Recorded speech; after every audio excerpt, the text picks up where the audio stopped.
نے تو ابھی تمہید باندھی ہے، ابھی میں نے موضوع شروع ہی نہیں کیا. میں تو علی گلیاں جھٹا پتا ہوتا مالی روڈ تے ویسا والا موٹر وے تے چڑھ سا تے تھوڑا ہونے نالے حال ہے شروع ہے ہوں آگے جنا جمنا یاد ہوئے ڈند کیا دیکھو. پوری توجہ رکھنا، میرے ذوق علی کر سن سو تو بات سنے سانا تھا میں ہی دعا چا منگ سا.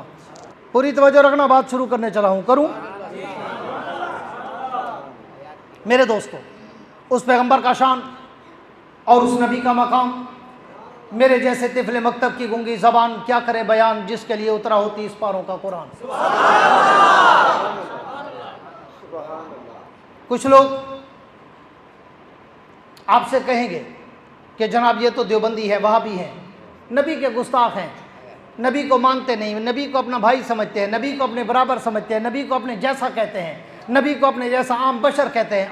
آج علماء دیوبند کے سٹیج سے، علماء دیوبند کے ذمہ دار خطیب سے میرے نبی کا شان سن کے جا اور جا کے ملا کو بتا کہ کون ہے ابو جہل کی نسل جو نبی کو اپنے برابر سمجھے. کائنات ایک طرف، محمد کی ذات ایک طرف.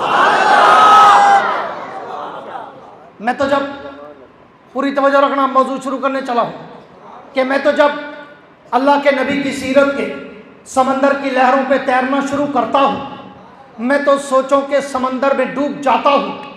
میں تو جب اللہ کے نبی کی سیرت کے آسمان کے ستاروں کی چمک اور دمک کو دیکھتا ہوں، میں تو خیرہ خیرہ ہو جاتا ہوں. میں تو جب اللہ کے نبی کی سیرت کے گلدستے کے پھولوں کی پتیوں کی مہکوں کو سونگھتا ہوں، میں تو معمر و معطر ہو جاتا ہوں.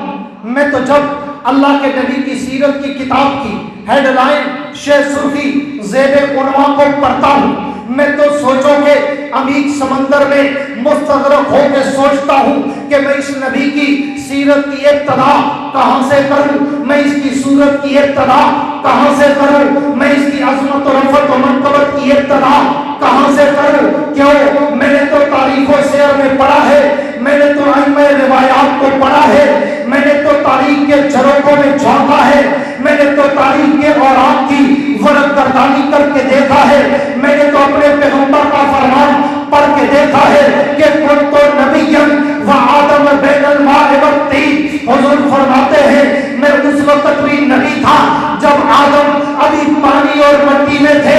تو پھر شیطانی شریف والوں، خان بیلا والوں اور اس علاقے کے لوگوں مجھے بتاؤ میں اس نبی کی سیرت کی ابتدا کہاں سے کروں جو پانی سے پہلے ہے، مٹی سے پہلے ہے، زمین و سما سے پہلے ہے، مکین و مکان سے پہلے ہے، حور و غلمان سے پہلے ہے، ہر کہکشاں سے پہلے ہے، سارے جہاں سے پہلے.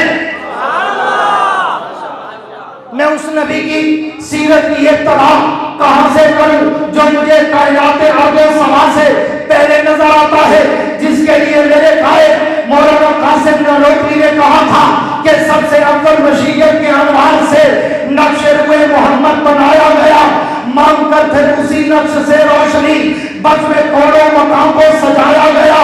وہ محمد کی آمد بھی معمول بھی، حسن مطلب کا شاہد بھی مشہود بھی، علم و حکمت میں وہ غیر معدود بھی، ظاہراً امیوں میں اٹھایا گیا. حشر قادر ہو قاسم مجھے کس لیے، میرا آقا ہے وہ، میرا مولا ہے وہ جس کے قدموں میں جنت بسائی گئی.